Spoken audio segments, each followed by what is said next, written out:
Nașterea la 25 octombrie 1921 a micului principe Mihai, viitorul rege al României, a fost așteptată cu multă nerăbdare de membrii casei regale și a adus multă bucurie tuturor, așa cum se consemnează în memoriile vremii. Copilăria, educația și formarea principelui Mihai au fost urmărite cu atenție de mama sa, principesa Elena, în cele mai mici detalii. Regina mamă Elena a ținut un jurnal în care a descris momentele din viața de copil a principelui Mihai. Micul principe era un copil frumos, cu fața rotundă și gropițe în obraj, cu părul blond buclat, pielea netedă și roz. Era tăcut, modest și educat. Se juca, pescuia, se plimba, își făcea lecțiile, scria, citea, mergea cu bicicleta în curtea palatului și lua lecții de not. Era vesel, fascinat de câini, pasionat de tehnică și automobile. Iubea mașinile de jucărie și de mic copil a luat lecții de șofat. Despre regele Mihai și relația cu regina mamă Elena ne vorbește Simona Preda, istoric, publicist și autor al unui volum despre regina mamă Elena, publicat la editura Corint. Influența decisivă, influența covârșitoare și în același timp benefică pe care a avut-o mama sa în formația lui, în educația lui, în devenirea sa de mai târziu, este evidentă în fiecare moment al maturității sale. De altfel, cei doi dintotdeauna au avut o relație foarte apropiată și aș începe prin a aminti primele momente în care este așteptat regele Mihai, pentru că a fost un copil care a venit în tânărul cuplu princiar foarte devreme. În martie are loc, la 10 martie, căsătoria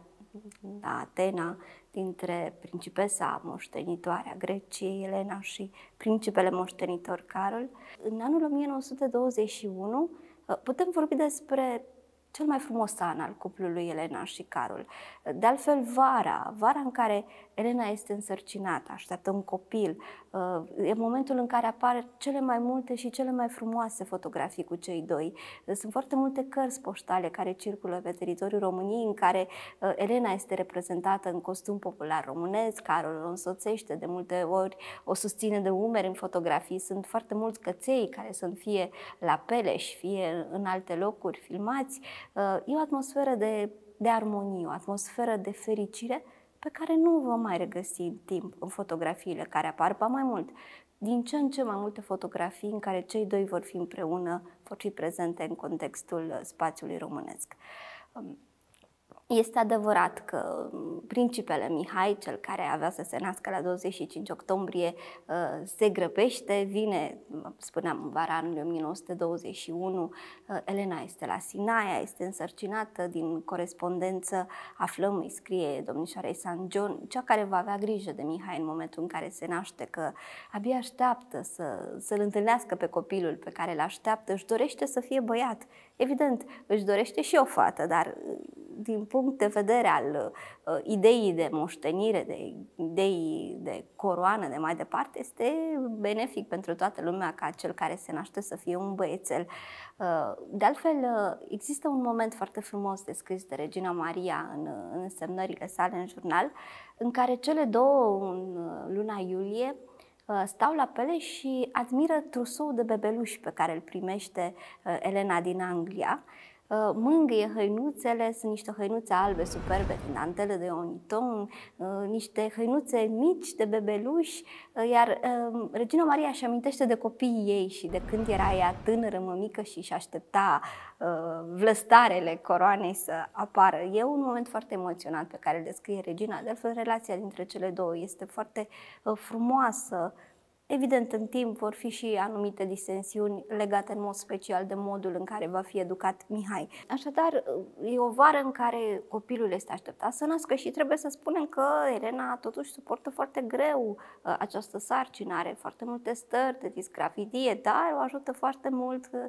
contextul în care locuiește la Sinaia. Îi se pare localitatea că seamănă foarte mult cu San Moritz, de altfel și scrie în scrisori că este superb, este un aer frumos de poveste, un aer curat și este locul ideal în care, evident, vine acel moștenitor așteptat de toată lumea. Lucrurile se schimbă în timp, Elena se va simți din ce în ce mai obosită și din ce în ce mai greu și în octombrie se presupune că mai repede decât era cazul, sunt primele contracții și primele dureri și la 25 octombrie bebelușul vine pe lume. Există o însemnare foarte interesantă în jurnalul Reginei Maria, în care povestește că noaptea în care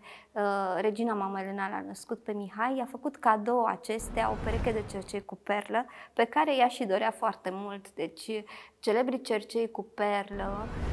cu care Elena va apărea în fotografii foarte des, sunt un cadou primit de la Regina Maria în noaptea de după nașterea regelui Mihai. Fiind și băiat, fiind așteptat, nașterea lui este sărbătorită cu 101 lovituri de tun, așa cum se proceda, este foarte multă veselie și în Palatul Regal Regina Maria este înlăcrimată de fericire, îl îmbrățișează pe Carol, o îmbrățișează pe Sita și există așa o armonie generalizată. Toată lumea, inclusiv prin țară, încep să circule aceste vești. Botezul nou-născutului are loc în ianuarie, nașii vor fi chiar Regina Maria și regele Ferdinand. Și se pare că acest an, 1921, este un an încununat de armonie și un an care se termină cum nu se poate mai frumos, cu un nou născut, cu un băiat care este botezat cu numele Mihai și care, iată, duce mai departe prestigiul coroanei și al dinastiei din România. Următorii ani sunt ani în care Elena merge alături de fiul său în Grecia pentru ca tatăl său, foarte bolnav, regele Constantin, să-și poată să apuce să-și vadă nepotul și acest lucru se întâmplă. Iar în această perioadă, în primii 2 ani de viață ai lui Mihai, Elena face un lucru extraordinar, scrie un jurnal de bebeluși. Este singurul jurnal de bebeluși pe care îl avem de la o regină din România. Este un document absolut fascinant și de o delicatețe și de o frumusețe păstrat la Arhivele Naționale ale României, pentru că, parcurgându-l, îți dai seama că însemnările pe care le făcea, de fapt, regina Elena pentru fiul ei sunt identice cu însemnările pe care le face, de fapt, orice mamă pentru copilul ei. Prima zi în care a zâmbit, primul moment în care a băut ceai, prima dată în care i-a dat un prim dințișor, momentul în care articulează, momentul în care spune mama, momentul în care face semne cu mâna, spune la revedere, sunt momentul în care începe să facă primii pași până la urmă și acest jurnal conține și foarte multe fotografii și, evident, primele fotografii care apar cu regele Mihai foarte mic, primele fotografii care circulă, pe care le cunoaște lumea despre regele Mihai, sunt de fapt din acest jurnal al reginei Mama Elena, care este, cum spuneam, un document care acum este la Arhivele Naționale ale României.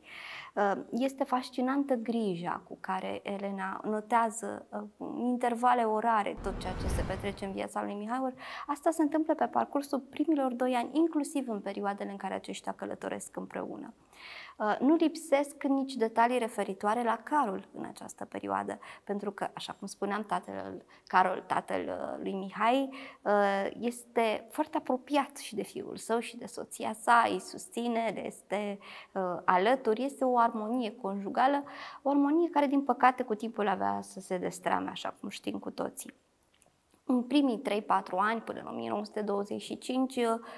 lucrurile se află așa sub o formă de euforie și de bucurie generalizată, însă, din păcate,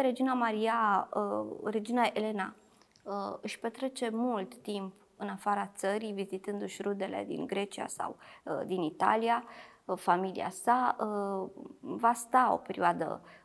departe de Carol. Știm cu toții că a lăsat pe Carol singur însemna a forța destinul, mai ales pentru un bărbat despre ale cărui idile cunoaștem foarte bine atât de multe lucruri. Ori se pare că în timp relația dintre cei doi se răcește, însă nu se va îndepărta de fiul său. Carol este în continuare alături și atent la ceea ce face Mihai, la dezvoltarea sa. Elena va păstra acea armonie conjugală, oficială de suprafață, deși între cei doi începe să se creeze așa o prăpastie care se va adânci cu timpul și ajungem la acel moment fatidic din 1925, când Carol părăsește România și anunță că renunță la toate prerogativele sale, alegând să rămână alături de aleasa sa, Elena Lupescu, în străinătate, într-o primă fază în Franța. În perioada următoare este o perioadă foarte grea pentru regina Mama Elena, o perioadă în care prezența copilului, al lui Mihai, o ajută enorm. Este alături de altfel pentru că până la urmă este o soție abandonată, este o mamă singură, este o ființă care este pusă în situația de ingrată până la urmă de a veni într-o țară unde este așteptată, unde urma să fie cândva regină și se trezește deodată singură, cu un copil mic, înconjurată până la urmă de străini și neștiind ce are de gând Carol să facă, neștiind felul în care românii o vor privi, ori din această perspectivă trebuie să spunem că ea a fost înconjurată cu multă dragoste de români. Și toate fotografiile care vor circula în contextul țării cu Elena și cu micul Mihai vor fi primite cu mare entuziasm de toată lumea, iar ea însăși a fost o ființă care a fost iubită de toți. Ipostază în care foarte mult o ajută să traverseze această perioadă familia regală, Ferdinand și Maria și, în ultimul rând, ideea că există Mihai, există un copil, există cineva care va fi alături întotdeauna. Cei doi de altfel s-au susținut reciproc toată viața și, așa cum știm, regele Mihai a avut întotdeauna pe birou fotografia mamei lui. Regele Mihai întotdeauna s-a raportat la regina mama Elena ca fiind principala ființă față de care are datoria de onoare de a-și onora toate reperele, de a-și onora toate datoriile și responsabilitățile față de țară și principalul model de demnitate, de suveranitate și de corectitudine față de țară și față de poporul său. Și, repet, în toată această perioadă de după 1925 și până mai târziu și în contextul regenței și în contextul în care are loc moartea regelui Ferdinand, între cei doi se va stabili o relație foarte strânsă. E adevărat, pe de altă parte, că regina Maria se va opune de multe ori sau cel puțin va avea anumite obiecții referitoare la modul în care regina mamă Elena, devenită între timp principesă mamă, îl va crește pe Mihai. Va nota de multe ori în jurnalul său faptul că principesa mamă Elena se poartă foarte rigid cu Mihai, îi interzice anumite întâlniri, îl determină să aibă un program foarte fix, să nu ia parte la foarte multe ceremonii, îl încearcă să-l izoleze de lume, spune regina Maria. Ori regina mama Elena, pe atunci principesă, nu face decât să-l protejeze de fapt. Să-l protejeze de o eventuală reacție din partea oamenilor, să-l protejeze de la faptul de a afla adevărul despre tatăl său, vorbind totuși despre un copil care încă nu cunoaște realitatea și care știe despre tatăl său că este bolnav, că este plecat. Iar regina mama Elena îl influențează pe Mihai, ea însăși fiind o ființă extrem de religioasă și aplecată către ortodoxie, cu o deschidere pur și simplu fascinantă către acest filon religios. De altfel a și restaurat foarte multe capele și lăcașe de cult și s-a implicat foarte mult din această perspectivă religioasă. Îl influențează și îl învață să se roage și pentru tatăl său, chiar dacă acesta nu este lângă ei. Și îi spune că este bolnav, că nu poate veni întotdeauna, dar iată, îi trimite daruri. Mai târziu, regele Carol, în 1930, întors ca rege în România, îi va reproșa reginei mama Elena că nu i-a desfăcut și nu i-a oferit copilului toate cadourile pe care acesta l-a trimis. Ei bine, regina mama Elena face însă acest lucru, probabil au fost excepții ce s-a întâmplat pe parcurs. De altfel, îi influențează și îi induce lui Mihai, copil atunci, ideea că tatăl său îl iubește foarte mult de fapt și niciodată nu a încercat să-l influențeze într-o manieră negativă